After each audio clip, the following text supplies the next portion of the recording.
How much sleep do you actually need? By Mark Williams, author of the 7-Day Mind Balancing Plan. There is a time for many words, and there is also a time for sleep.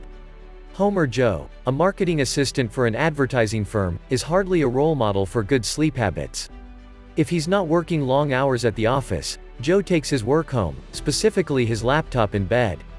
It's not any better on the weekends, either.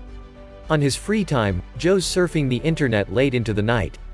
And when he finally decides to get some shut-eye, his brain goes on autopilot, thinking about all the stuff he needs to take care of on Monday. Joe eventually realized he's not doing himself any favors with his lifestyle. He was nodding off a lot at his desk and at meetings, and even while driving. That last one is a huge red flag which indicates he's not getting enough sleep. But like many other people with busy schedules and full calendars, Joe didn't know how much sleep he actually needed to function properly throughout the day. Is there a golden number? The truth is that no one agrees on an exact figure when it comes to getting enough sleep. And as you'll learn in a bit, not everyone has the same sleep requirements, which means your own sweet spot will differ from others.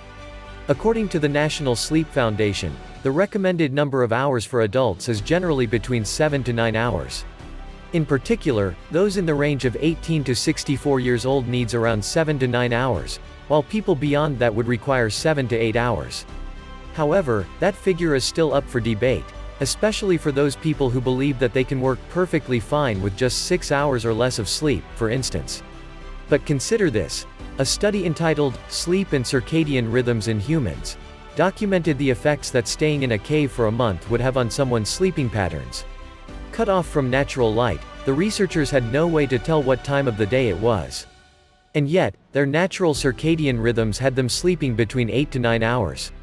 Furthermore, another study in 2004 done at the University of Pennsylvania discussed the effects of sleeplessness on 4 groups of people over a couple of weeks. One group was made to sleep 8 hours, another one was 6 hours, the next 4 hours, and the last one had no sleep at all. They ran a series of cognitive tests on each of these groups to measure how sharp their mental abilities were. To no one's surprise, they found that all groups who slept less than 8 hours did poorly compared to the well-rested group. Here's the interesting thing, however, by the end of the 2-week study, even the group sleeping 6 hours eventually did just as bad as those who weren't sleeping at all. So people who brag about getting away with just a few hours of sleep don't realize they're shooting themselves in the foot. You might feel well rested with that little sleep, but the results tell a different story. Finding your perfect number, so you might be thinking, okay, so 6 hours or less is bad for me, but where I do fall in the 7 to 9 hour range. To figure that out, assess how you're doing at the moment with your current amount of sleep. Here's a list of things to consider. Do you generally have an easy time getting work done in a given day? Or do you struggling to finish your tasks due to low energy? Do you immediately doze off when you lie down? Or are you wide awake in bed an hour after lying down? Do you doze off in the afternoon while you're working? Do you nod off at the wheel when driving? A very bad sign. Do you drink a lot of coffee to stay awake throughout the day?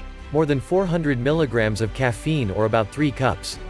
At the very least, going through these questions will tell you if you're not sleeping enough. The best thing to do is start off with sleeping in the 7-hour range for a week and see if your general day improves as a result. If you find that you're still sleepy after that, then it's a good idea to increase your sleeping time to improve your daily performance. Investing in a better sleep. The next step is to establish a sleep routine that will actually allow you a decent amount of shut-eye.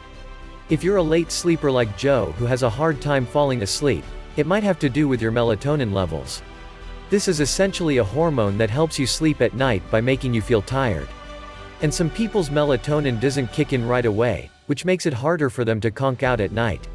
If you're up in bed late into the night, resist the temptation to fire up your phone, laptop, or any other mobile device in bed. You might think this will help you feel sleepy, but the bright blue light that screens emit will mess with your sleep rhythm. It simulates daylight, which will make your brain think it's not time to sleep yet. Using electronics in bed slows down melatonin production, making it even harder for you to sleep at night. The better thing to do is have little light as possible in the bedroom. This signals your body that it's time for bed and trigger those sleep hormones. While you're at it, make sure you have a good mattress to sleep on and your room is cool enough, around 60 to 70 degrees Fahrenheit. Also, eliminate other distractions that could disrupt your sleep, like noise or bright lights. And if you still find yourself tossing and turning, get up and leave your bedroom. The idea is to associate your bed with the notion of sleep as opposed to other activities. However, a couple of things you could do in bed are either listening to music, ideally at 60 beats per minute, or reading. Take note though that most studies find that the latter is more effective in helping you sleep. Reading helps the brain disengage from the day's concerns and quiets down your thoughts without the sleep-wrecking blue light from your mobile devices. And forget about having a nightcap, too. That glass of red wine might help you relax by making you feel tired, but it will compromise the quality of your sleep. Normally, people go through REM, rapid eye movement, and non-REM cycles at night. However, booze will get in the way of your REM sleep, which is important to being well rested. It's a matter of priority, so whether you need 7, 8 or 9 hours of sleep, a sensible routine is non-negotiable. Millions of years of evolution have programmed humans to operate on a consistent sleep schedule, and there's simply no way around this. Sure, you can pull as many all-nighters as you want, but you'll be going down a path of poor productivity, shallow sleep and a miserable existence. You won't feel it, but the quality of your work will suffer. A regular bedtime ensures that you'll be operating at peak performance on a daily basis. Plus, you're less likely to doze off in the afternoon. This also applies to the weekends. Most people think they can make up for lost sleep during these times, but research shows that it's biologically impossible for humans to store extra hours of sleep. So starting today, figure out the time you want to wake up every morning, and work your way back the night before. For example, if you need to get out of bed by 6 a.m. and you want to sleep for 7 hours, then you need to be asleep by 11 p.m. Switch off all electronics by 9 p.m. and get into a relaxing bedtime routine, like reading, listening to music or having a warm bath.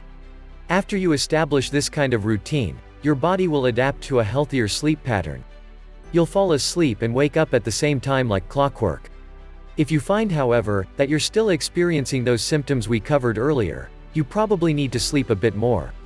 Remember, don't compare yourself to other people, especially those who take pride in getting away little to no sleep. Above all, listen to your body. When you pay attention to the signs and stick to a schedule that works for you, you'll gradually find your unique rhythm. Click on the link in the video description to learn the secret technique for improving sleep and waking up and feeling amazing every day.